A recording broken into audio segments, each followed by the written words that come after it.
قال قال رسول الله صلى الله عليه وسلم إنما الأعمال بالنيات হাদিস শরীফের অর্থ রাসূলুল্লাহ সাল্লাল্লাহু আলাইহি ওয়াসাল্লাম বলিয়াছেন আমলের ফলাফল নিয়তের উপর নির্ভরশীল। 2 নম্বর হাদিস শরীফ قال قال رسول الله صلى الله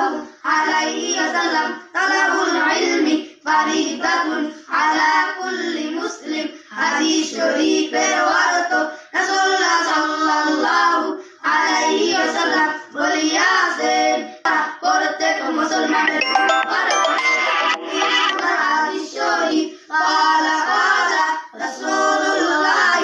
صلى الله عليه وسلم خيركم من تعلم القرآن وعلمه হাদিস শরীফের অর্থ সাল্লাল্লাহু আলাইহি ওয়াসাল্লাম বলিয়াছেন তোমাদের